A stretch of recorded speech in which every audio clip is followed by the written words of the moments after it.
إن الحمد لله نحمده ونستعينه ونستغفره ونعوذ بالله من شرور أنفسنا ومن سيئات أعمالنا. من يهده الله فلا مضل له ومن يضلل فلا هادي له، وأشهد أن لا إله إلا الله وحده لا شريك له، وأشهد أن محمدًا عبده ورسوله. يا أيها الذين آمنوا اتقوا الله حق تقاته ولا تموتن إلا وأنتم مسلمون.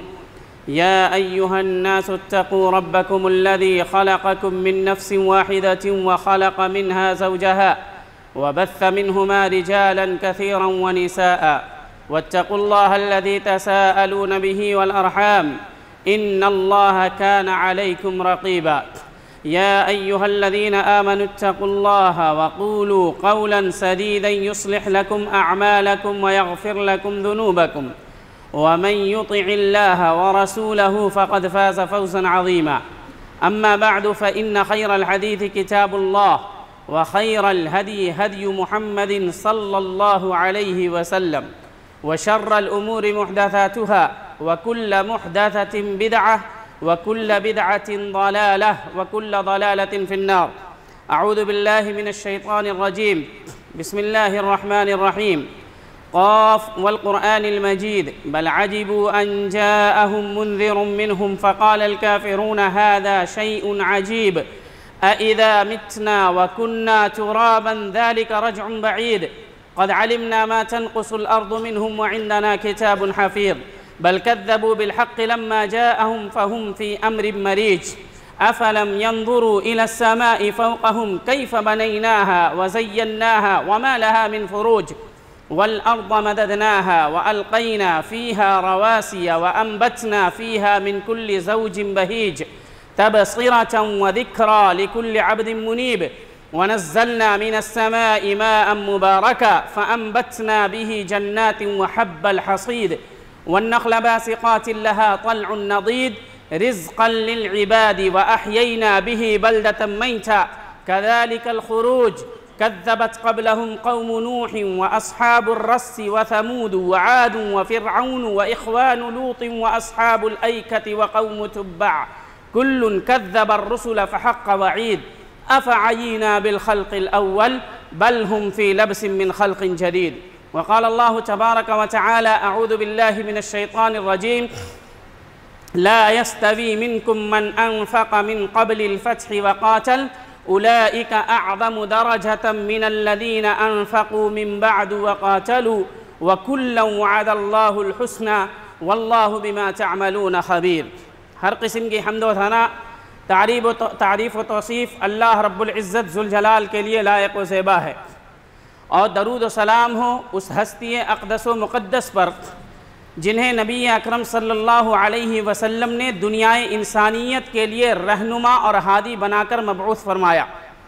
نبی اکرم صلی اللہ علیہ وسلم نے اپنے رب کا پیغام اپنی امت کو بدرجہ اتم طریقے سے پہنچا دیا، اور دنیا سے اس حال میں رخصت ہوئے کہ نبی نے تبلیغ کا کام مکمل کر دیا تھا، اللہ کا دین مکمل ہو چکا تھا، لوگوں کی ہدایت کے لیے ہر اس راستے کو بتا دیا تھا جس راستے کو وہ اختیار کر کے رب کی جنت کو حاصل کر سکتی تھی، اور ہر وہ راستہ جس پر چل کر کے امت گمراہ ہو سکتی تھی، شیطان کا بھائی یا جہنم کا مسافر بن سکتی تھی، نبی کریم صلی اللہ علیہ وسلم نے اس پر چلنے سے منع فرما دیا، اور اس حال میں رخصت ہوئے کہ نبی کریم صلی اللہ علیہ وسلم نے کہا ترکتکم علی محجۃ بیضاء کہ میں نے تمہیں ایک واضح اور روشن شاہراہ پر چھوڑا ہے۔ شاہراہ کا مطلب ہائی وے ہوتا ہے، ہائی وے پر رات بھی ہوتی ہے دن بھی ہوتی ہے، دن کے اندر سورج کی روشنی میں ہر ایک چیز واضح طور پر نظر آتی ہے، لیکن رات کے اندھیرے میں بہت ساری چیزیں نظر نہیں آتی۔ تو نبی صلی اللہ علیہ وسلم نے فرمایا کہ جو اسلام کی شاہراہ ہے، اسلام کا جو ہائی وے ہے، اس میں کبھی بھی رات نہیں ہوتی ہے، وہ ہمیشہ روشن رہتا ہے، لیلھا کنہارھا۔ اسلام کے شاہراہ کی رات بھی دن کے مانند ہوتی ہے، یعنی ان کے مسائل میں کوئی پیچیدگی نہیں ہوتی۔ قرآن مجید کو لیں، احادیث کو لیں، کسی اچھے عالم سے جتنا بھی کمپلیکیٹڈ مسئلہ ہے آپ رکھیں گے، بالکل آسان انداز میں آپ کو سمجھا دیا جائے گا۔ اسلام میں کہیں پر کوئی پیچیدگی نہیں، کیونکہ اللہ رب العالمین سب سے سچی اور سب سے آسان بات کہتا ہے جو انسان کے عقل کے موافق اور مطابق ہوتی ہے۔ لا یزیغ عنہا الا ہالک، اتنا واضح، آسان اور بہترین دین کو چھوڑ کر کے وہی شخص گمراہ ہوگا جس کے مقدر میں اللہ رب العالمین نے پہلے سے گمراہی اور اس کے لیے گمراہ ہونا لکھ دیا ہو۔ اللہ رب العالمین ہم سبوں کو گمراہ ہونے سے محفوظ رکھے۔ صحابہ کرام یہ وہ جماعت ہے جنہیں اللہ رب العالمین نے نبی کریم صلی اللہ علیہ وسلم کا ساتھ دینے، ان کا تعاون کرنے، ان کی تائید کرنے کے لیے اختیار کیا۔ عبداللہ بن مسعود رضی اللہ عنہ کہتے ہیں کہ اللہ رب العالمین نے نبی کا ساتھ دینے کے لیے لوگوں کے دلوں کو دیکھا کہ کس کے دل کے اندر اسلام گھر کر سکتا ہے۔ جن کے دلوں کو اس لائق پایا کہ ان کے دلوں میں اللہ اور اس کے رسول کی محبت بیٹھ سکتی ہے، ان لوگوں کو نبی کا ساتھی بنایا۔ چنانچہ بنانے کے بعد اللہ رب العالمین نے تمام لوگوں کے بارے میں کہا جنہوں نے اسلام کی حالت میں نبی کریم صلی اللہ علیہ وسلم کا دیدار کیا اور اسلام کی حالت میں ان کی وفات ہوئی، ان تمام لوگوں کے بارے میں اللہ رب العالمین نے فرمایا رضی اللہ عنہم ورضوا عنہ، اللہ ان سے راضی ہیں اور اللہ رب العالمین سے وہ لوگ تمام صحابہ کرام راضی ہیں۔ تو صحابہ کرام ہمارے دین کا حصہ ہیں، وہ ہمارے آنکھوں کا نور ہیں، دل کا سرور ہیں، سر کا تاج ہیں۔ جب تک ان کا ذکر نہ ہو، ان کی قربانیوں کو یاد نہ کیا جائے، دل بے چین اور مضطر رہتا ہے۔ کیا کبھی ایسا ہو سکتا ہے کہ کوئی اپنی آنکھوں کو بے نور کرنا چاہے؟ کیا کبھی ایسا ہو سکتا ہے کوئی اپنے دل کو نکال کر کے باہر رکھنا چاہے؟ پھر یہ کیسے ممکن ہو سکتا ہے؟ اور لوگ یہ کیسے سوچ سکتے ہیں کہ کسی ایک صحابی کے متعلق بھی ہم ان کی برائیوں کو سننے کے لیے تیار ہو جائیں؟ لوگ کہتے ہیں حدیث میں آیا ہے، حدیث میں بہت ساری چیزیں آئی ہیں، لیکن اللہ رب العالمین کو یہ پتا تھا فلاں صحابی سے فلاں غلطی ہوگی، اتنا معلوم ہونے کے باوجود رب والے نے ان سے رضامندی کا اظہار کر دیا۔ آپ کے دل میں اتنی جگہ نہیں ملتی ہے کہ اللہ کی رضامندی کے بعد آپ بھی ان سے راضی ہو جائیں۔ یہ الگ بات ہے، آپ کی رضا کی ان کو ضرورت نہیں ہے، جن سے عرش والا راضی ہو، جن سے خاتم النبیین اور سید المرسلین راضی ہوں، آپ راضی ہوں کہ نہ راضی ہوں ان کو کوئی بھی فرق نہیں پڑتا۔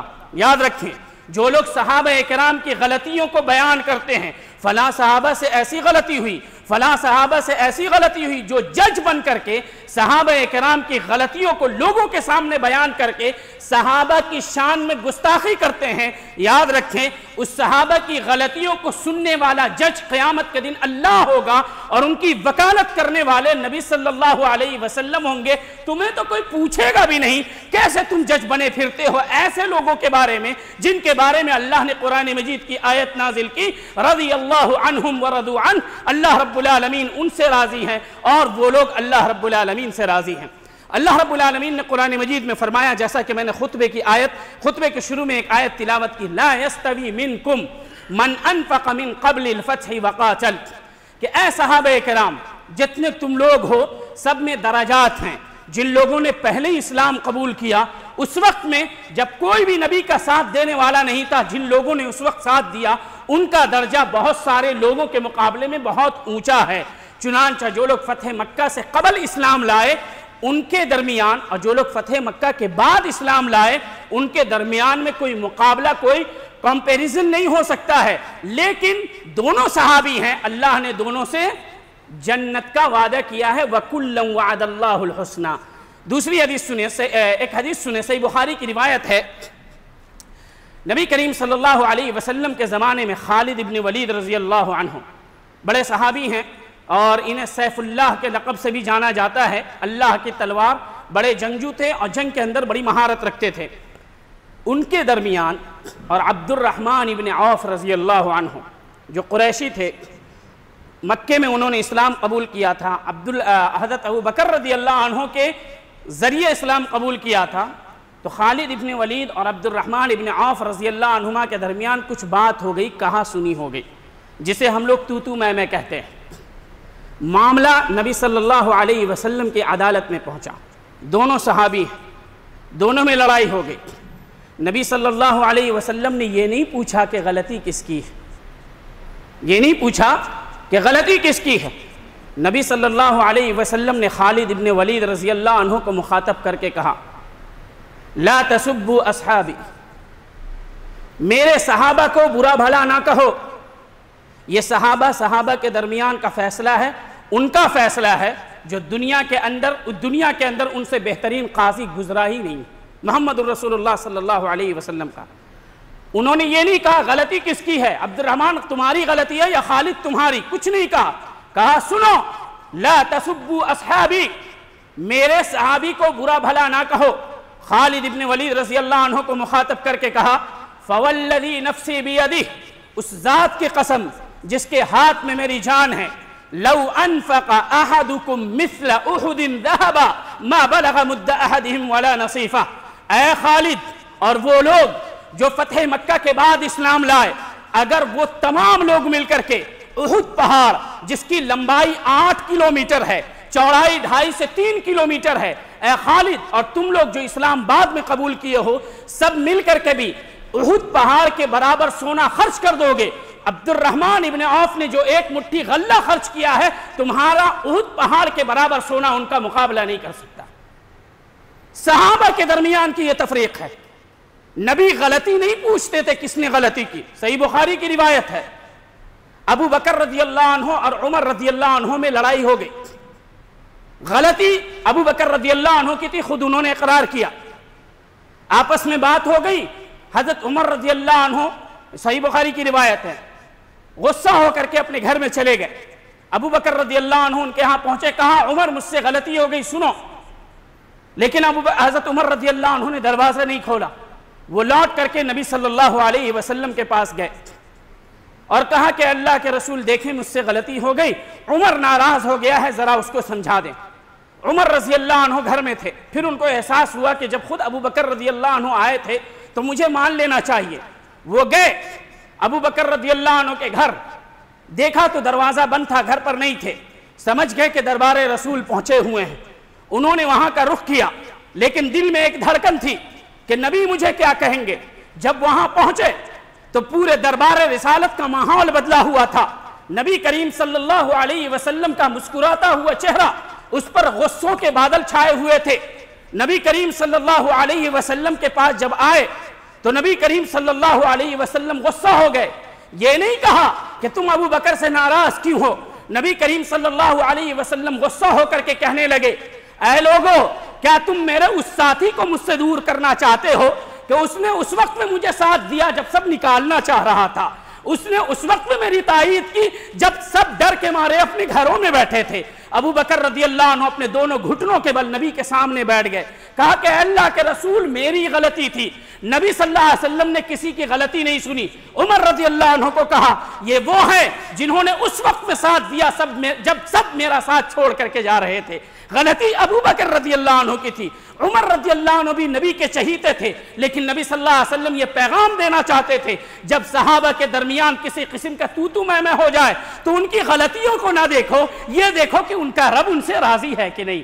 آپ غلطیاں تلاشتے ہیں، رہجانہ کیڑے تلاشتے ہوئے، غلطیوں کو تلاشتے ہوئے، انہوں نے اپنی جنت اس دنیا میں پالی ہے، کیا پتا تمہاری جہنت تمہاری جہنم تمہاری زبان کے ایک لفظ کی منتظر ہو، صحابہ کے بارے میں کچھ بولو اور اللہ رب العالمین تمہیں جہنم کے اندر داخل کر دے۔ صحابہ کرام ہیں، ہمارے دل کا، ہمارے ایمان کا حصہ ہے، ان سے محبت ایمان کی دلیل ہے، ان سے نفرت نفاق کی علامت ہے، ان کے بارے میں ایک لفظ بولنے والا بھی زندیق ہے، بددین ہے۔ امام احمد رحمہ اللہ نے کہا اگر تم اذا رأیت احدا، اگر تم کسی کو دیکھو کہ وہ صحابہ کرام کو برا بھلا کہتا ہے، فاتہمہ علی اسلامہ بسوء، وہ سمجھ جاؤ کہ اس کے اسلام پر سوال یہ نشان قائم ہے، اس کا اسلام اچھا نہیں ہے، دل کے اندر اس کے اسلام اور ایمان نہیں بیٹھا ہے۔ صحابہ کرام کی جو آپسی غلطیاں تھی اس سلسلے میں نبی کا موقف یہ تھا۔ دوسری بات، اللہ رب العالمین پچھلی تمام باتوں کو جانتا ہے اور جو ہونے والی بات ہے ان تمام کو بھی جانتا ہے۔ اللہ رب العالمین کو پتا تھا صحابہ اکرام سے کیا کیا غلطیاں ہوں گی۔ حضرت علی رضی اللہ عنہ اور معاویہ رضی اللہ عنہ دونوں کے درمیان اجتہادی غلطی ہوگی، آپس کی لڑائی ہوگی، یہ سب اللہ کو معلوم تھا، کیونکہ اللہ عالم الغیب ہے۔ عالم الغیب فلا یظہر علی غیبہ احدا، غیب کا جاننے والا ہے۔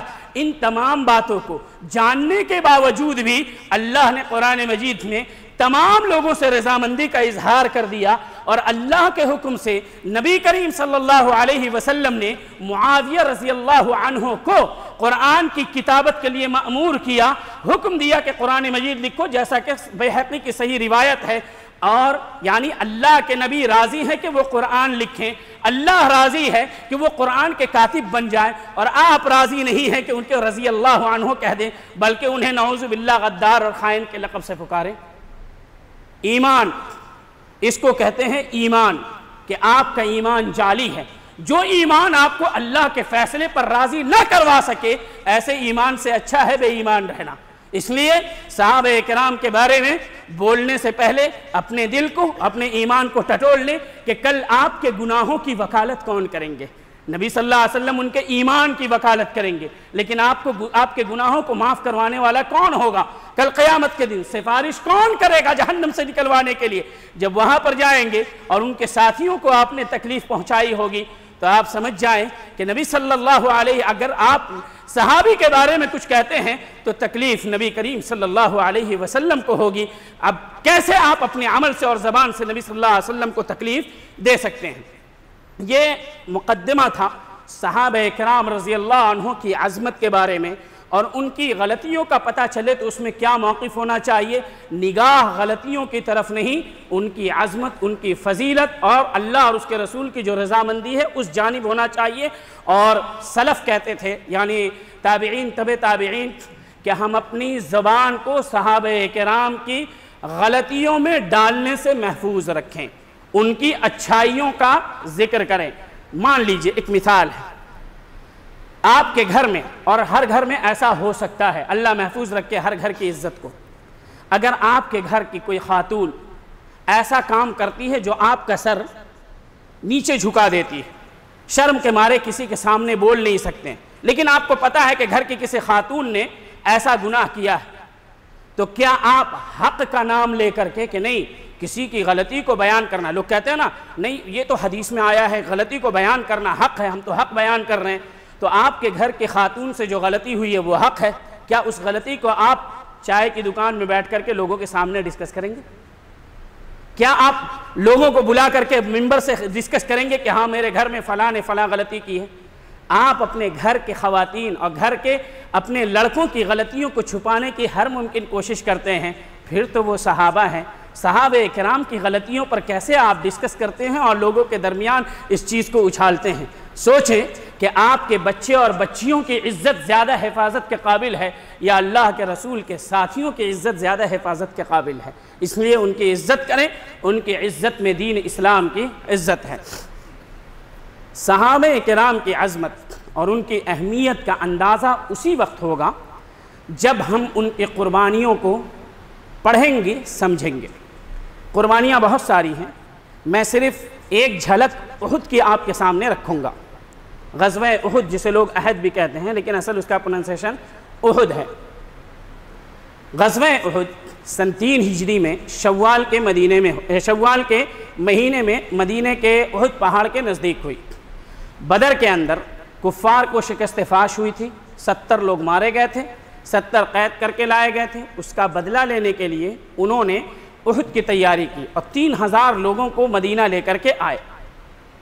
نبی صلی اللہ علیہ وسلم کو جب پتہ چلا، نبی کریم صلی اللہ علیہ وسلم نے لوگوں کو تیاری کا حکم دیا اور 1000 لوگوں کے ساتھ مدینے سے احد پہاڑ کی طرف نکلے۔ مدینے سے احد پہاڑ کا فاصلہ 3.5 سے 4 کلومیٹر کا۔ راستے میں تھے، احد کے قریب تھے کہ عبداللہ ابن ابی جو منافقوں کا سردار تھا، اس نے اپنے 300 ساتھیوں کے ساتھ نبی صلی اللہ علیہ وسلم کا ساتھ چھوڑ دیا اور واپس مدینہ چلا گیا۔ منافق تھا، منافق کے دلوں میں بہادری نہیں ہوتی، بزدلی ہوتی ہے۔ وہ ذلت کی موت مرنا چاہتا ہے لیکن نبی کے دفاع میں اپنا خون بہانا نہیں چاہتا، بزدل تھے۔ اللہ نے امت مسلمہ کی فوج کو، نبی کی فوج کو منافقین سے پاک کر دیا۔ وہ لوگ واپس چلے گئے۔ 700 3000 کا مقابلہ کرنے کے لیے احد کے دامن میں پہنچے۔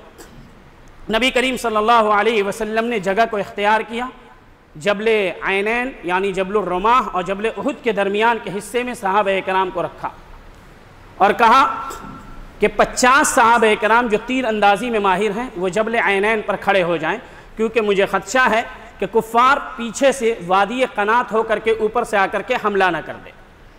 50 صحابہ کرام عبداللہ ابن جبیر رضی اللہ عنہ کے قیادت میں اوپر کھڑے ہو گئے۔ جنگ شروع ہوئی، مسلمانوں نے بہت ہی بہادری کا مظاہرہ کیا۔ تھوڑے ہی لمحے میں کفار کے پاؤں اکھڑ گئے، بہت لوگ ان کے مارے گئے، انہوں نے میدان چھوڑا اور بھاگ کھڑے ہوئے۔ جو لوگ پہاڑ پر کھڑے تھے انہوں نے سمجھا کہ اب کفار بھاگ گئے ہیں، واپس آنے والے نہیں ہیں، اور نبی صلی اللہ علیہ وسلم نے ان لوگوں کو کہا تھا کہ جب تک میں نہ کہوں تم اوپر سے نیچے نہ اترنا۔ تو ان لوگوں نے سمجھا جنگ ختم ہو چکی ہے، یہاں رہنے کا کوئی فائدہ نہیں ہے، وہ نیچے اترنے لگے۔ تو ان کے قائد عبداللہ ابن جبیر رضی اللہ عنہ نے کہا نبی صلی اللہ علیہ وسلم نے ہمیں اترنے سے منع کیا ہے۔ تو جو لوگ اتر رہے تھے ان لوگوں نے کہا نبی کا مقصد یہ تھا کہ جب تک جنگ ہو ہم یہاں پر رہیں، جب جنگ ختم ہو جائے تو یہاں پر رہنے کی حاجت و ضرورت نہیں ہے، یہ اجتہادی غلطی تھی۔ وہ لوگ نیچے اتر گئے، 10 لوگ پہاڑ پر باقی رہے۔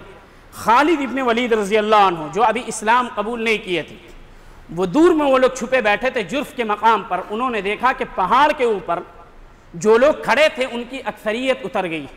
خالد ابن ولید رضی اللہ عنہ نے اپنا ایک جتھا لیا اور لوگوں کو آواز دی اور اسی پہاڑی کے پیچھے سے حملہ کر دیا۔ حملہ کیا تھا؟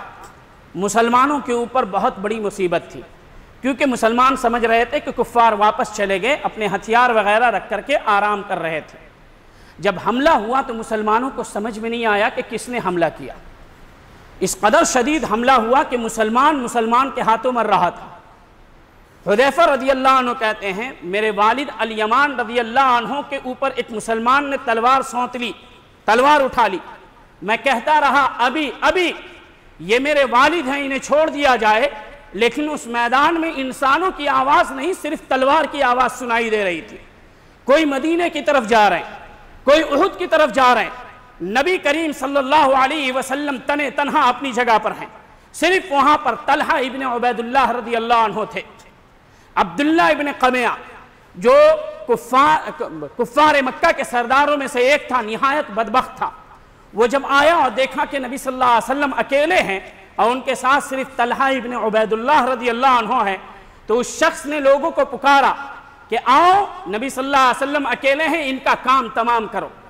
طلحہ ابن عبید اللہ رضی اللہ عنہ کہتے ہیں میرے ہاتھ میں 2 تلواریں تھیں، چاروں طرف سے تیر برس رہے تھے اور تلوار برس رہی تھی، اور میں اکیلا نبی صلی اللہ علیہ وسلم کا دفاع کرتے جا رہا تھا۔ ایک شخص کفار مکہ میں سے جس کے تیر کا نشانہ کبھی چوکتا نہیں تھا، میں نے اسے دیکھا کہ دور سے وہ نبی صلی اللہ علیہ وسلم کی آنکھ کو نشانہ بنا رہا ہے۔ میں نے ایک ہاتھ سے تلوار چھوڑی بائیں ہاتھ سے اور اپنے ہاتھ کو نبی صلی اللہ علیہ وسلم کے آنکھ پر رکھ دیا، وہ تیر میرے ہاتھ میں آ کر کے لگا، اسی تیر کی وجہ سے میرا ہاتھ پیرالائزڈ ہو گیا۔ میں نے آواز دی کہ نبی کریم صلی اللہ علیہ وسلم ادھر ہیں۔ جیسے صحابہ کرام نے سنا، انصار و مہاجرین نبی صلی اللہ علیہ وسلم کی حفاظت کے لیے ٹوٹ پڑے۔ 12 صحابہ کرام نے نبی صلی اللہ علیہ وسلم کو گھیر لیا۔ نبی کریم صلی اللہ علیہ وسلم کہتے جاتے تھے جو میرا دفاع کرے گا، میری حفاظت کرے گا، اللہ کے یہاں اس کے لیے جنت ہے۔ مہاجر صحابی نکلتے جاتے تھے، اپنی جان کو گنواتے جاتے تھے، اور پیچھے بچوں کو یتیم کیے جاتے تھے، اپنی بیویوں کو بیوہ کیے جاتے تھے۔ ان کے دل میں بھی جینے کی تمنا تھی، ان کے پاس بھی مال و دولت تھی، ان کے پاس بھی بال بچے تھے، لیکن انہیں فکر کسی کی نہیں، صرف نبی صلی اللہ علیہ وسلم کی تھی۔ اپنی جان کی پرواہ کیے بنا سب اپنی جان کو گنواتے چلے گئے۔ 12 صحابہ کرام شہید ہو گئے۔ پھر ابو بکر عمر آئے، علی رضی اللہ عنہ آئے، سعد ابن وقاص رضی اللہ عنہ آئے، مصعب ابن عمیر رضی اللہ عنہ آئے، ابن السکن آئے۔ تمام لوگوں نے نبی صلی اللہ علیہ وسلم کو گھیر لیا اور کہا کہ اللہ کے رسول آپ نیچے بیٹھ جائیں۔ اس کے بعد کفار نے چاروں طرف سے گھیر لیا۔ تیر تلوار برساتے چلے گئے، صحابہ کرام اپنے سینوں پر اور اپنی پیٹھ پر تلوار کھاتے چلے گئے۔ ابن السکن نامی صحابی جو تھے رضی اللہ عنہ، ان کے پیٹھ پر تقریباً 70 سے 90 تلوار و تیر کے زخم لگے، لیکن انہوں نے اپنے پاؤں کے اندر لغزش آنے نہ دی۔ جب برداشت نہیں کر پائے تو نبی صلی اللہ علیہ وسلم کے اوپر گر گئے اور اپنا سر نبی صلی اللہ علیہ وسلم کی گود میں رکھ دیا، روح پرواز ہو گئی۔ نبی صلی اللہ علیہ وسلم نے سعد ابن وقاص رضی اللہ عنہ کو کہا، ارمی یا سعد، سعد تیر چلاؤ، میرے ماں باپ تم پر قربان ہیں۔ کیا منظر تھا! ابھی بھی اگر آپ جائیں گے احد آپ کو بلک بلک کر کے وہ منظر بیان کرے گا، یہ بھی شکوہ کرے گا کہ دیکھو صحابہ نے اس وقت حفاظت کی تھی، لیکن میں پہاڑ تھا، مجھ سے ممکن نہیں ہو سکا کہ میں نبی کی حفاظت کر سکوں۔ اگر نبی کی حفاظت کرنے میں تم شریک نہیں ہو سکے تو کم سے کم تمہارے پاس موقع تو ہے کہ تم نبی کی عزت کی حفاظت کر سکتے ہو، تم نبی کی سنت کی حفاظت کر سکتے ہو، صحابہ کرام کی عزت کی حفاظت کر سکتے ہو۔ آج بھی اگر آپ پوچھیں، احساس کریں، فیلنگ کریں، تو آپ کو یہ پہاڑ بتائے گا، احد کے میدان کا ایک ایک ذرہ آپ کو کہے گا کہ دیکھو سنبھل کر کے چلنا، اس ذرے کے اندر صحابہ کرام کے خون کی خوشبو ملی ہوئی ہے۔ اتنا ہی نہیں، ایک صحابیہ تھی ام عمارہ، کہتی ہیں کہ میں نے دیکھا کہ نبی کریم صلی اللہ علیہ وسلم کے پاس صرف طلحہ رضی اللہ عنہ لڑ رہے ہیں، میرے 4 بیٹے تھے۔ میں نے کہا کہ تم لوگوں کو میں نے بہادری سکھائی ہے، جاؤ نبی کا دفاع کرو۔ وہ گئے، شہید ہو گئے۔ میں نے دیکھا اپنے آپ کو کہ اگر میری آنکھوں کے سامنے نبی کو کچھ ہو گیا، اللہ مجھ سے کیا سوال کرے گا۔ میں نے تلوار اٹھایا اور میں خود گئی، ان کا ہاتھ کٹا، پھر اس کے بعد انہوں نے نبی کے دفاع میں اپنی جان کو شہید کر دیا۔ امام طبری نے اور دیگر مورخین نے اس واقعہ کو نقل کیا ہے۔ اتنا ہی نہیں، ایک صحابیہ کو پتہ چلا جب عبداللہ ابن قمیہ نے یہ افواہ اڑائی کہ نبی کریم صلی اللہ علیہ وسلم شہید ہو گئے ہیں، تو مدینے کے بچے، خواتین دیوانہ وار دوڑتے ہوئے احد کے میدان کی طرف آئے۔ ان کے ذہن میں ایک ہی بات تھی، امیدوں کی ایک ہی کرن ہے، نبی کریم صلی اللہ علیہ وسلم وہی نہیں رہیں گے تو جی کر کے کیا ہوگا۔ چنانچہ ایک صحابی ہیں، انس رضی اللہ عنہ کے چچا تھے، جب انہوں نے یہ افواہ سنی تو تلوار پھینک دی۔ ان کے ایک دوست نے کہا، تلوار کیوں پھینکتے ہو، جب نبی زندہ نہیں ہے تم زندہ رہ کر کے کیا کرو گے۔ چنانچہ دونوں صحابی گئے اور جا کر کے اس قدر لڑائی کی کہ شہید ہو گئے۔ انہی شہید ہونے والوں میں سے ایک نام ہے حنظلہ رضی اللہ عنہ کا۔ انہوں نے کل رات ہی شادی کی تھی، آج جنگ کی شروعات تھی۔ جب صبح میں پتہ چلا کہ میدان جنگ سجا ہوا ہے، نبی کریم صلی اللہ علیہ وسلم کے تعلق سے افواہ ملی، تو ان کی اہلیہ نے کہا کہ جائیے آپ جا کر کے نبی کا دفاع کریں، ہماری حفاظت اللہ کرے گا۔ نکلے، ہمارے جیسے جوان ہوتے تو ہم سوچتے ابھی 1 دن کی بیوی ہے، پیچھے رہیں گے، لڑنے والے لڑیں گے، دفاع کریں گے، ہم محفوظ رہ جائیں گے۔ لیکن ان کو پتا تھا کہ اگر ہم نبی کی حفاظت میں مارے گئے تو ہماری نسل در نسل اللہ اس کی حفاظت کرے گا، لیکن اگر پیچھے رہ گئے ہماری نسل کو، پوری قوم کو اللہ پیچھے رکھ دے گا۔ 1 دن کے بیاہ انہوں نے اپنی بیوی سے ملاقات کی تھی، غسل بھی نہیں کیا تھا، میدان احد میں آئے، لڑتے چلے گئے، شہید ہو گئے۔ جب لاش کو جمع کرنے کا وقت آیا، نبی صلی اللہ علیہ وسلم نے کہا، سعد ابن الربیع کہاں ہے، اس کو تلاشو۔ کہاں ہے میرا دوست، میرا بھائی سعد ابن الربیع کہاں ہے، تلاشو۔ صحابہ کرام نے تلاشا اور نبی صلی اللہ علیہ وسلم نے کہا کہ اگر سعد ابن الربیع ملے تو میرے بھائی کو میرا سلام کہنا۔ صحابی گئے تلاشنے کے لیے، اور مورخین نے ذکر کیا ہے تلاشنے والے زید بن ثابت رضی اللہ عنہ تھے۔ وہ گئے اور دیکھا کہ سعد ابن الربیع رضی اللہ عنہ کے جسم پر 36 سے 39 تلوار اور تیر کے زخموں کے نشان ہیں، وہ اپنی زندگی کی آخری سانسیں لے رہے ہیں۔ تو اس صحابی نے کہا کہ اللہ کے رسول تم پر سلام بھیجتے ہیں۔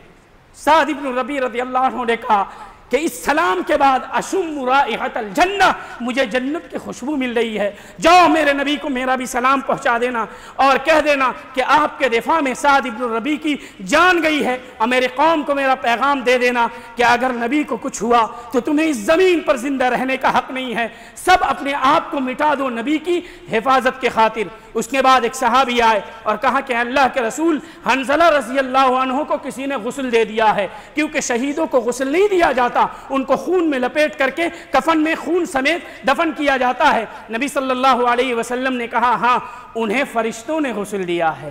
ایک صحابی آئے اور کہا کہ عبداللہ ابن حرام جو جابر رضی اللہ عنہ کے والد تھے ان کی لاش نہیں مل رہی ہے۔ نبی کریم صلی اللہ علیہ وسلم نے کہا اغلتہ الملائکۃ باجنحتھا، انہیں فرشتوں نے اپنے پروں سے گھیر رکھا ہے۔ کتنی قربانیاں سنیں گے، کتنی قربانیاں سنیں گے۔ انہوں نے صرف مال کی نہیں، اپنے وطن کو چھوڑا، اپنے رشتہ داروں کو چھوڑا، تمام چیزوں کو چھوڑا۔ آخر میں جب ضرورت پڑی کہ نبی کی حفاظت کے لیے جان دیں تو اکیلے نہیں دی، اپنے بچوں کی، اپنی بیویوں کی اور تمام لوگوں کی قربانی پیش کر دی۔ ایسی قربانی پیش کرنے والے صحابہ کے بارے میں آپ گالی سننا برداشت کریں گے؟ آپ کے والد کو کوئی گالی دے، آپ اس کا چہرہ دیکھنا نہیں چاہتے ہیں، ان لوگوں کو اگر کوئی گالی دے جن سے نبی کو محبت تھی، آپ گالی دینے والے کا چہرہ کیسے دیکھ سکتے ہیں؟ ان کے ساتھ کیسے بیٹھ سکتے ہیں؟ وہ صحابہ کرام ہیں، آپ کے سر کا تاج ہیں۔ یاد رکھیں کہ اگر کوئی آپ کے سر کے تاج کو چھیننے کی کوشش کرے گا تو آپ اس کے ساتھ کیا برتاؤ کریں گے؟ اور کوئی صحابہ کے بارے میں بدزبانی کرے، آپ اسے ٹھنڈے پیٹ برداشت کر لیتے ہیں۔ ارے بھائی اس کا مسئلہ ہے، ارے بھائی ایسا موقف ہے۔ میرے بھائیو، صحابہ کرام نے یہ نہیں کہا تھا کہ اللہ کے رسول ہم آپ کے لیے اپنا ملک نہیں چھوڑ سکتے، ہم آپ کے لیے اپنے رشتہ داروں کو نہیں چھوڑ سکتے۔ ان لوگوں نے کہا کہ اللہ کے رسول آپ کا خون بہنے سے پہلے ہمارا خون آپ کی حفاظت کی خاطر بہے گا۔ یہی وعدہ انصار مدینہ نے بیعت عقبہ ثانیہ میں لیا تھا۔ تو یہ صحابہ کرام ہیں جن کی ایک ایک قربانیوں کا ذکر اللہ رب العالمین نے کیا ہے۔ انہیں یوں ہی زمین پر جنت نہیں مل گئی تھی، انہوں نے جنت کمائی تھی، چلتے زمین پر تھے، لیکن اللہ رب العالمین انہیں فرشتوں کے درمیان یاد کیا کرتا تھا۔ مصعب ابن عمیر رضی اللہ عنہ کو لایا گیا، احد کے دن شہید ہو چکے تھے، ان کے پاس اتنا کفن نہیں تھا کہ سارے جسم کو ڈھانکا جا سکے۔ نبی صلی اللہ علیہ وسلم نے یہ منظر دیکھا، رو پڑے اور کہا میں نے مصعب کا وہ وقت بھی دیکھا ہے جب یہ مکے میں تھا، امیر و کبیر تھا، غنی تھا، مالدار تھا، راستے میں چلتا تھا، گھر میں بیٹھا شخص اس کی خوشبو سونگھ کر کے کہہ دیتا مصعب جا رہا ہے۔ آج اس نے رب کے لیے اپنے گھر کو چھوڑا، والدہ کو چھوڑا، تمام چیزوں کو چھوڑا، آج شہید ہوا تو اسے 2 گز کفن بھی میسر نہیں ہے۔ میں کہتا ہوں انہیں کفن میسر نہیں تھا لیکن خاتم النبیین میسر تھے۔ انہیں کوئی میسر تھا کہ نہیں میسر تھا؟ اللہ رب العالمین کی رضا میسر تھی۔ ان کے قربانیوں کو یاد کریں، پڑھیں۔ حضرت امام مالک رحمہ اللہ کہتے ہیں کہ ہمارے زمانے میں لوگ اپنے بچے کو صحابہ کی محبت ویسے سکھاتے تھے جیسے وہ لوگ قرآن مجید کو سکھاتے ہیں۔ ہمارے بچوں کو تمام تاریخ جاننے والوں کے نام یاد ہوتے ہیں، تاریخ یاد ہوتی ہے، فلم ایکٹروں کے نام یاد ہوتے ہیں، لیکن صحابہ کرام جنہوں نے اپنی جان ہی نہیں اپنی تمام چیزوں کی قربانی دی، ان کے نام اور ان کی قربانیاں یاد نہیں ہوتی ہیں۔ یقین جانیں ہماری ذمہ داری ہے کہ ہم اپنے بچوں کو صحابہ کرام کی تعلیم، صحابہ کرام کی محبت سکھائیں، اور یہ سکھائیں کہ تمہارے پاس ایک جان ہے، ان کے پاس بھی ایک جان تھی۔ انہوں نے اپنی جان کو بستر پر نہیں نکالا، اپنی جان کو میدان میں نبی کی حفاظت کی خاطر نکال دیا۔ کیا تم صحابہ کی حفاظت کی خاطر اپنے چہرے پر 2 تھپڑ نہیں کھا سکتے؟ تم صحابہ کی حفاظت کی خاطر گالیاں نہیں سن سکتے؟ صحابہ کا دفاع فرض ہے، کیونکہ ان کا دفاع کریں گے تو نبی کا دفاع ہوگا، نبی کا دفاع ہوگا تو شریعت کی دفاع ہوگی۔ اس لیے میرے بھائیو، صحابہ کرام رضی اللہ عنہم اجمعین جن سے رب راضی ہے، جو ایمان کا حصہ ہیں، جنہوں نے اللہ کے بھیجے ہوئے دین کو، نبی کی سنت کو ہم تک پہنچایا ہے، ان کے بارے میں ہم کوئی چیز نہیں سن سکتے۔ سننا ہمارا کان اگر چاہے گا تو ان کی تعریف سننا چاہے گا، ان کی اچھائیوں کو سننا چاہے گا۔ تم صحیح سند سے بھی ان کی غلطیوں کو بیان کرو گے تو ہمارے دل میں تمہاری نفرت ہوگی، محبت نہیں ہوگی، کیونکہ جو اللہ کے محبوب سے، نبی کے محبوب سے نفرت کرے، ان میں کیڑے نکالے، ان کی غلطیاں نکالے، ایسی غلطی نکالنے والوں کے لیے ہمارے دل میں محبت نہیں ہو سکتی ہے۔ اس لیے ایمان کا تقاضا یہ ہے، صحابہ کرام کی سیرت کو پڑھیں، ان کی قربانیوں کو پڑھیں اور ان کے طریقے پر چلنے کی کوشش کریں۔ اس لیے نبی کریم صلی اللہ علیہ وسلم سے جب پوچھا گیا کہ 72 فرقوں میں سے یا 73 فرقوں میں سے حق پر کون ہوگا، تو نبی صلی اللہ علیہ وسلم نے کہا میں اور میرے صحابہ جس راستے پر ہیں اس راستے پر چلنے والے حق پر ہوں گے۔ اگر نبی یہی کہہ دیتے کہ میں جس راستے پر ہوں اس راستے پر چلنے والے حق پر ہوں گے کافی ہوتا، لیکن اپنے صحابہ کرام کو مینشن کیا، کیونکہ صحابہ کرام نبی صلی اللہ علیہ وسلم کے شاگرد ہیں، ان کے مدرسے کے اسٹوڈنٹ ہیں، ان کی تربیت اللہ رب العالمین نے نبی کے ذریعے سے کروائی ہے، اس لیے لوگوں کو یہ تعلیم دی کہ میری باتوں کو ماننے کا جو طریقہ کار ہے وہ طریقہ کار صحابہ کرام سے سیکھو۔ قربانیاں کیسے دینا ہے، دین کی حفاظت کیسے کرنی ہے، اسلام کے جھنڈے کو کیسے بلند کرنا ہے، مال کی قربانی کیسے دینی ہے، یہ صحابہ کرام سے سیکھو۔ اللہ رب العالمین ہم سبوں کو نیک سمجھ کی توفیق عطا فرمائے، ہمارے دلوں کے اندر تمام صحابہ کرام کی محبت کو بھر دے، ان کے نقش قدم پر ہمیں چلنے کی توفیق عطا فرمائے، اور جو لوگ صحابہ کرام کے بارے میں کچھ بھی غلط رویہ رکھتے ہیں اللہ ان کی اصلاح کرے، انہیں نیک سمجھ عطا فرمائے، اور انہیں اس بات کی توفیق دے کہ وہ صحابہ کرام کا وہ احترام کریں، ان کے دلوں میں بھی صحابہ کرام کی محبت و عظمت کو بٹھا دے۔ اقول قولی ھذا استغفر اللہ لی ولکم ولسائر المسلمین انہ تعالی جواد کریم ملک بر رؤوف رحیم۔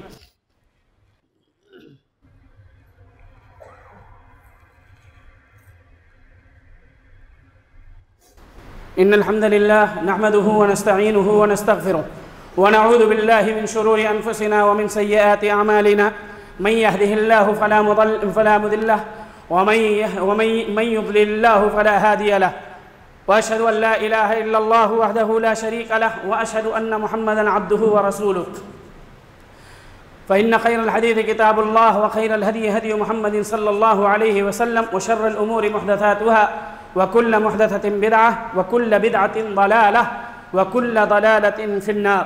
اللہ رب العالمین نے قرآن مجید میں فرمایا وَمَن يُشَاقِقِ الرَّسُولَ مِن بَعْدِ مَا تَبَيَّنَ لَهُ الْهُدَى وَيَتَّبِعْ غَيْرَ سَبِيلِ الْمُؤْمِنِينَ کہ جو نبی کی مخالفت کرے گا ہدایت کے واضح ہو جانے کے بعد، اس تک کتاب و سنت کی تعلیم پہنچ گئی، سنت پہنچ گئی، قرآن کی آیات پہنچ گئی، پھر بھی وہ نبی کی مخالفت کرے گا وَيَتَّبِعْ غَيْرَ سَبِيلِ الْمُؤْمِنِينَ اور صحابہ کے راستے کو چھوڑ دے گا نُوَلِّهِ مَا تَوَلَّى وَنُصْلِهِ جَهَنَّمَ وَسَاءَتْ مَصِيرًا تو وہ جس گمراہی کے راستے کو اختیار کرے گا ہم اسی پر اس کو چلا دیں گے اور آخرت میں اس کا ٹھکانہ جہنم ہوگا۔ کل قیامت کے دن کو یاد کریں، اپنے سامنے رکھیں، اور یاد رکھیں میرے بھائیوں، موت کسی کا دروازہ کھٹکھٹا کر کے نہیں آتی ہے، نہ کسی کو بتا کر کے آتی ہے۔ ممکن ہے آپ سوچیں گے آئندہ ہفتہ جمعہ کے دن توبہ کر لوں گا، آئندہ ہفتہ بھی آئے گا، جمعہ بھی آئے گا، کیا پتہ آپ کی موت جمعرات کے دن لکھی ہو۔ اس لیے توبہ کا دروازہ جب تک کھلا ہے توبہ کرتے رہیں۔ یہ نہ سوچیں کہ آپ کے پاس گناہ کتنا ہے، یہ سوچیں کہ آپ ایک ایسے رب کے بندے ہیں جو ایک رب ایک آنسوؤں کے قطرے سے تمام گناہوں کو معاف کر دیتا ہے۔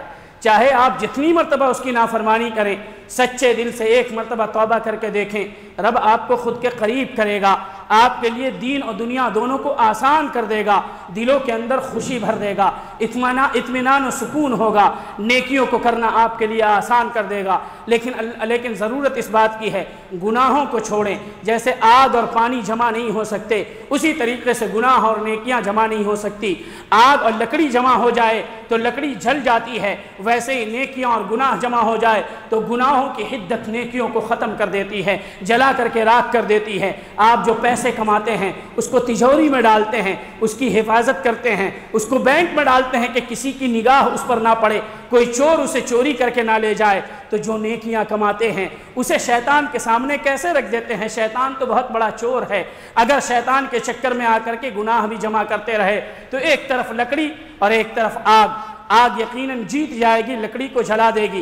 اسی طریقے سے نیکیاں اگر آپ برائیوں کے ساتھ رکھتے ہیں تو یقین جانیے کہ نیکیاں کھوکھلی ہوتی چلی جائیں گی اور آخرت میں آپ کو کف افسوس کے علاوہ کچھ بھی ملنا نہیں، کف افسوس کے علاوہ کچھ بھی نہیں ملے گا۔ اس لیے میرے بھائیوں، دنیا بہت ہی مختصر ہے۔ ایک انسان کو 60 سے 70 سال کی مدت ملی ہے، 60 سے 70 سال کے اندر بڑھاپا بھی ہے، موت بھی ہے، بیماریاں بھی ہیں، پریشانیاں بھی ہیں۔ اگر اس 60 سے 70 سال کی زندگی کو رب کے حوالے کر دیں، اس کی مرضی کے مطابق گزاریں تو یقین جانیے اللہ رب العالمین ایسی زندگی عطا کرے گا جس میں نہ بڑھاپا ہوگا، نہ موت ہوگی، نہ بیماری ہوگی، نہ کمانے کی ٹینشن ہوگی، بلکہ وہاں پر رب کا دیدار ہوگا اور نبی کریم صلی اللہ علیہ وسلم سے ملاقات ہوگی۔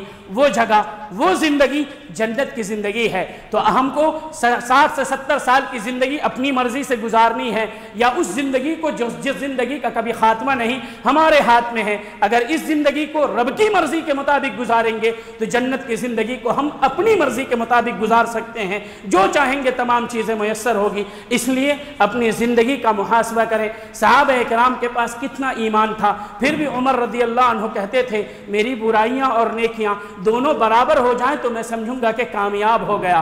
جن کو دنیا میں جنت کی بشارت مل چکی ہو، جن کو نبی نے کہا ہو کہ میرے بعد کوئی نبی ہوتا تو عمر ہوتا، جن کی رائے پر قرآن مجید کی آیات نازل ہو جاتی ہو، ان کو اللہ کے عذاب کا اتنا ڈر، اور ہم لوگ جن کے چہرے، جن کے ہاتھ، جن کی نگاہیں، جن کے پاؤں گناہوں سے سیاہ ہو چکے ہوں، دل سیاہ ہو چکا ہو، اگلا پچھلا سارا دامن گناہوں سے بھرا پڑا ہو، ہم لوگوں کو ایک مرتبہ بھی خیال نہیں آتا کہ قبر کے اندھیرے میں کیا ہوگا، کل قیامت کے دن رب کے سامنے کھڑے ہوں گے تو کیا جواب دیں گے۔ کل کی تیاری کریں، اور یقین نہیں ہے تو مرنے والوں سے پوچھ لیں، جنہوں نے کروڑوں چھوڑا ہے ان سے پوچھ لیں کہ کیا کچھ تم نے رشوت منکر نکیر کو بھی دی ہے کہ وہ تمہارے ساتھ سوالات آسان کر دیں۔ کل کو کسی نے نہیں دیکھا ہے اور کوئی دیکھ بھی نہیں پائے گا، لیکن جنہوں نے نیکیوں کو جمع کیا ہوگا وہ نیکیاں آپ کے ساتھ صرف دنیا میں نہیں قبر تک جائیں گی، قبر میں نہیں بلکہ آخرت تک جائیں گی، اور جب تک آپ کو جنت میں پہنچا نہ دے اس وقت تک نیکیاں آپ کا پیچھا نہیں چھوڑیں گی۔ نیکیوں کو جمع کریں۔ دولت جمع کرنے کی توفیق ہر کسی کو ملتی ہے، نیکیاں جمع کرنے کی توفیق اسی کو ملتی ہے جس سے رب محبت کرتا ہے۔ اگر آپ نماز پڑھنے آتے ہیں تو سمجھیں یہ رب کی توفیق ہے۔ آپ جیسے بہت سارے لوگ ہیں جنہیں اللہ نے توفیق نہیں دیا ہے، جیسے IPS کا ایگزام ہوتا ہے تو اس میں سارے لوگوں کو قبول نہیں کیا جاتا ہے، جو بہت جینیس ہوتے ہیں، انٹیلیجنٹ ہوتے ہیں، سوال کا جواب صحیح سے دیتے ہیں، ان کو اختیار کیا جاتا ہے۔ تو اللہ نے تمام لوگوں میں سے آپ لوگوں کو سنت پر چلنے کے لیے اختیار کیا ہے، نماز پڑھنے کے لیے، عقیدہ صحیحہ پر قائم رہنے کے لیے۔ آپ اپنے آپ کو خوش نصیب سمجھے، اور اللہ نے جو اختیار کیا ہے اللہ رب العالمین کے اختیار کو ایسا نہ کریں کہ انہوں نے غلط اختیار کیا۔ اس لیے جب تک دنیا کے اندر ہیں دین و ایمان کے اوپر قائم رہیں، جسم میں جب تک جان موجود ہے، روح موجود ہے، اسی وقت تک دین کی طرف پلٹنے کا اور رب سے سچی توبہ کرنے کا موقع باقی ہے۔ جمعہ کے دن اور دوسرے دنوں میں نبی صلی اللہ علیہ وسلم پر کثرت سے درود پڑھے۔ جو جس قدر نبی پر درود پڑھے گا وہ اسی قدر نبی کے قریب ہوگا۔ دنیا کی بڑی شخصیت سے جو بڑے بڑے VIP لوگ ہوتے ہیں ان سے قریب ہونے کے لیے، ان سے ہاتھ ملانے کے لیے اور ان کے ساتھ سیلفی لینے کے لیے لوگ کتنی کوشش کرتے ہیں، اور اگر موقع مل جائے تو خود کو کتنا خوش نصیب سمجھتے ہیں۔ نبی صلی اللہ علیہ وسلم نے فرمایا ان اول الناس بی یوم القیامہ اکثرهم صلاۃ علی، قیامت کے دن میرے سب سے قریب وہ شخص ہوگا جو مجھ پر سب سے زیادہ درود بھیجتا ہوگا۔ آپ بہت بات کرتے ہیں، گھنٹوں اپنے کسٹمر سے بات کرتے ہیں، بزنس مین ہیں تو تاجروں سے بات کرتے ہیں، لیکن کبھی آپ نے سوچا کہ آپ کی زبان سے دن بھر میں کتنی مرتبہ نبی پر درود نکلا ہے یا آپ نے درود پڑھا ہے؟ درود پڑھیں، کیونکہ نبی صلی اللہ علیہ وسلم نے فرمایا من صلی علی مرۃ صلی اللہ علیہ بہا عشرہ، کہ جو انسان مجھ پر ایک مرتبہ درود پڑھے گا اللہ اس پر اپنی 10 رحمتیں نازل کرے گا۔ رحمتوں کی ضرورت کس کو نہیں ہے؟ اللہ رب العالمین ہم سبوں کو کثرت سے درود پڑھنے والا بنائے، اور نبی صلی اللہ علیہ وسلم کو ہم لوگوں کے لیے سفارشی بنائے۔ اللہم صلی علی محمد وعلی آل محمد کما صلیت علی ابراہیم وعلی آل ابراہیم انک حمید مجید۔ اللہم بارک علی محمد وعلی آل محمد کما بارکت علی ابراہیم وعلی آل ابراہیم انک حمید مجید۔ ان اللہ یأمر بالعدل والإحسان وإیتاء ذی القربى وینہی عن الفحشاء والمنکر والبغی یعظکم لعلکم تذکرون، وآخر دعوانا ان الحمد للہ رب العالمین۔